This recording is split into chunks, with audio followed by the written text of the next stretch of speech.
Céline Laurence écrit tous les mois des chroniques et des portraits d'écrivains dans la Revue des Deux Mondes. Elle collabore également à Radio Notre-Dame au sein de l'émission Culture Club.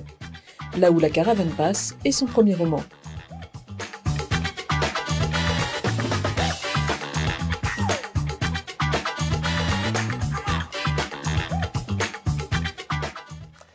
J'ai grand plaisir à accueillir notre nouvel auteur. Attends, d'ailleurs, je dis quoi? Je dis auteur? Je dis autrice? Je dis auteur. C'est votre premier roman. Bonjour Céline Laurence. Bonjour. Merci d'être avec nous. Vous êtes dans l'actualité, Albin Michel, avec ce roman qui sera en librairie à la fin du mois d'août, Là où la caravane passe. Et quel beau voyage nous allons faire. Vous allez nous emmener dans les Pyrénées, du côté de Lourdes. Nous allons découvrir un campement de gitans. Des gitans qui sont là à l'occasion d'un pèlerinage, le pèlerinage du mois d'août. Et le narrateur que nous allons suivre pendant ce roman va nous raconter un été particulier, un été endeuillé quand l'étranger est arrivé, l'étranger avec un E majuscule, cet étranger qui arrive comme un mauvais présage. Bon, une question toute simple pour démarrer, Céline, pourquoi cette envie d'écrire sur les gitans? Comment naît cette histoire? Alors cette histoire est née à Lourdes il y a à peu près 10 ans parce que j'avais pour habitude d'y partir fin août en fait, durant justement la période du pèlerinage des Gitans. Et donc voilà, c'est une ville sur laquelle je souhaitais écrire depuis longtemps. J'avais même envisagé à l'époque de rester un petit peu, d'y rester un petit peu pendant l'année en fait, de travailler dans un magasin de piété, de manière à pouvoir vraiment m'imprégner de l'ambiance. Pourquoi les Gitans également? Alors parce que du coup, à ce moment-là de l'année, c'était systématiquement le moment du pèlerinage des Gitans. Et à côté de ça, parce que ce qui m'intéresse, c'est d'écrire en grande partie sur les éléments, en fait. Donc du coup, j'ai par exemple écrit un texte qui était sous le signe de l'eau. Donc c'était l'histoire d'un poissonnier, l'histoire d'un conducteur de métro. Donc là, c'est la terre. Et les Gitans, c'était pour l'élément aérien, en fait. Et puis la ville de Lourdes permettait de croiser différents univers qui m'intéressent particulièrement à un moment donné de l'année. Je reprends le mot que vous avez prononcé, ambiance. C'est vrai que les ambiances sont très importantes. Il y a l'ambiance des Pyrénées, puisqu'à certains moments nous allons monter dans les montagnes. Il y a l'ambiance de Lourdes, la cité mariale, avec ses habitants et puis avec ses pèlerins. Et puis il y a l'ambiance au sein même du camp des Gitans. Comment les avez-vous construites, ces ambiances? Quel a été votre travail justement d'écriture pour rendre au mieux ces ambiances que vous vouliez présenter? Oui, alors les ambiances et les personnages sont importants pour moi. Je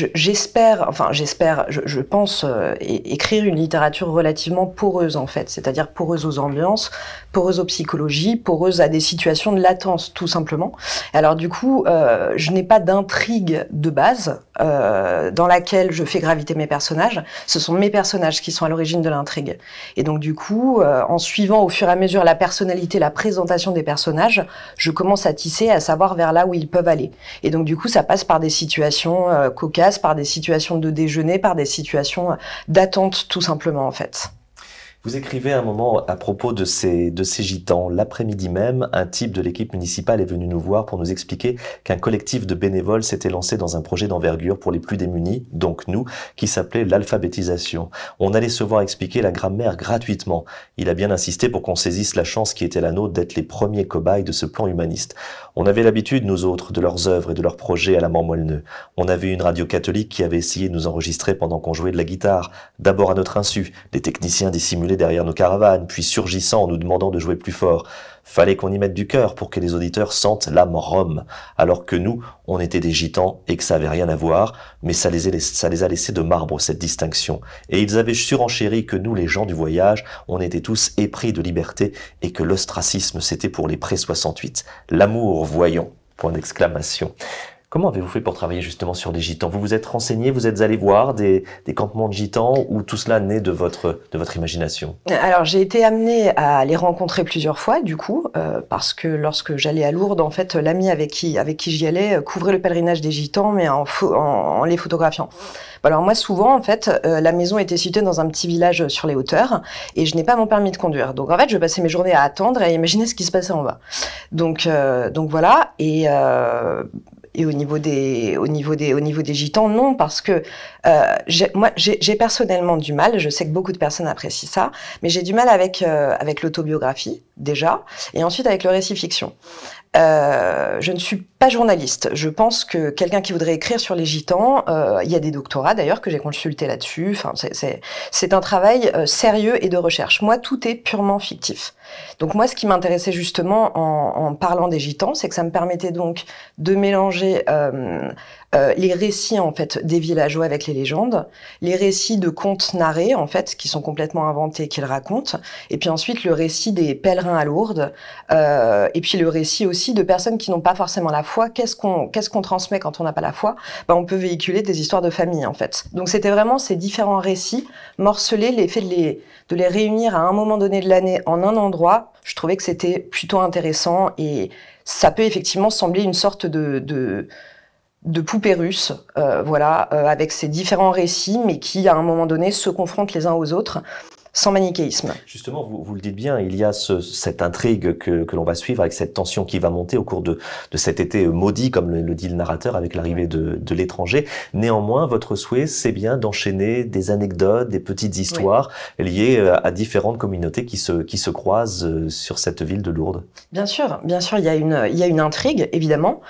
C'est un été calorifique. Enfin, c'est vraiment une sorte d'ambiance un peu à la Spike Lee. Il fait très très chaud. Et en fait, généralement, un adage dit que lorsque les gitans arrivent à Lourdes, il commence à pleuvoir. Ils amènent la pluie avec eux. Ça n'est absolument pas le cas. Et les tensions qui commencent à s'exacerber par rapport à différents personnages qui se croisent, par rapport à la manière dont ils sont accueillis à Lourdes cette année, effectivement, ça va monter en tension avec l'arrivée de cet étranger mystérieux. Et voilà, et on peut y voir différentes figures, à mon avis. L'amour est néanmoins présent dans ce roman, puisque le narrateur va vivre une belle histoire, une belle expérience avec celle qu'il appelle la Limande. Vous écrivez à un moment, l'après-midi était délicieuse, tout était simple et naïf. C'était l'Éden de mes premières amours estivales. Après avoir blablaté de tout et de rien, on s'est plus senti obligé de parler, et elle s'est un peu assoupie, recroquevillée, la tête sur mes cuisses, pendant que je souriais aux rares oiseaux perchés sur les arbres, avec un faciès d'imbécile heureux. Pourquoi était-il nécessaire d'avoir néanmoins cette histoire d'amour naissante? C'était justement pour faire le pendant de l'intrigue et de la tension qui monte en parallèle? Oui, et puis c'était aussi une sorte de, comment dire, enfin, c'était une nervure pour pouvoir aussi voir, parce que lorsqu'on arrive dans le livre, on est au milieu du clan de gitans. Et ce qui était intéressant, c'était aussi d'apporter un regard un petit peu étranger à ça, en fait, et voir comment est-ce qu'on est reçu, comment fonctionne l'hospitalité, enfin, avoir un point de vue neuf là-dessus, et aussi, du coup, avoir ce mélange de différents récits, parce qu'elle, du coup, elle n'a pas la foi, par exemple, donc, du coup, elle véhicule des histoires, des dialogues, des récits, mais qui sont des récits de famille. Alors que lui, ce sont des récits qui sont créés de toutes parts. Et donc, du coup, ça permettait de confronter ces deux imaginaires de manière encore plus centrée sur une histoire d'amour. Et puis des rythmes de vie aussi un peu différents parce que voilà, elle se comporte de manière plus ou moins particulière. J'aimerais que l'on insiste aussi sur l'écriture que vous avez choisie. C'est à la première personne. Il y a un narrateur qui vient nous raconter cette histoire avec cette tension qui approche à partir du moment où l'étranger va intégrer le camp des gitans. Mais il y a néanmoins beaucoup de poésie. Il y a une oralité, on l'a vu dans les textes que j'ai choisis, mais il y a aussi une vraie poésie dans votre écriture qui procède des paysages des Pyrénées, qui procède des sentiments du narrateur. Comment avez-vous travaillé cette écriture pour ce qui est votre premier roman ? Eh bien, écoutez, tout transite toujours par les personnages. Donc, c'est ce pourquoi je réutilise le terme de réception et de porosité. C'est-à-dire que toutes les ambiances émanent des personnages, en fait. Et pour la langue, en règle générale, donc là c'est une langue, c'est un parler à la limite de l'art gothique en fait.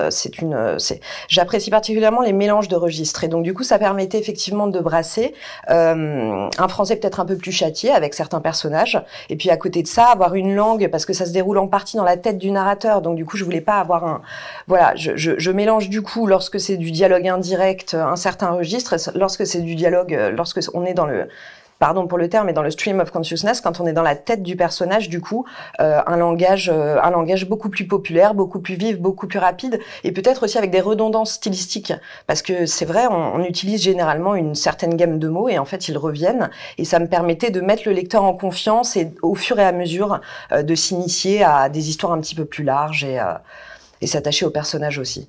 Il y a une ambiance, un univers très particulier. On a l'impression parfois d'être enveloppé dans votre écriture et un petit peu comme si on voyait la brume descendre sur les montagnes des Pyrénées. On est happé par votre écriture. Il y a de très beaux personnages au-delà du narrateur et de la belle histoire d'amour qu'il vit avec celle qu'il appelle la Limande. Il y a notamment la grande Dora et puis il y a la petite Sarah qui est un petit peu la mascotte des Gitans. C'est une très belle réussite que ce premier roman. Là où la caravane passe. Merci Céline Laurence et puis on se donne rendez-vous en librairie dès la fin du mois d'août. À bientôt. Avec plaisir. À Merci. bientôt.